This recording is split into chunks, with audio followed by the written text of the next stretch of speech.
Improved clinch knot. Simple. You go through the line, take this line, go around here 5 or 6 times.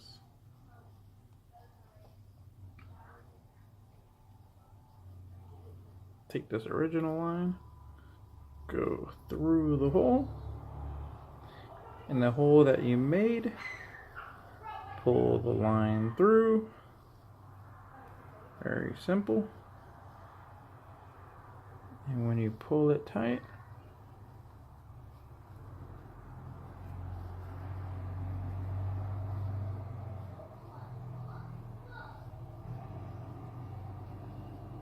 nothing to it.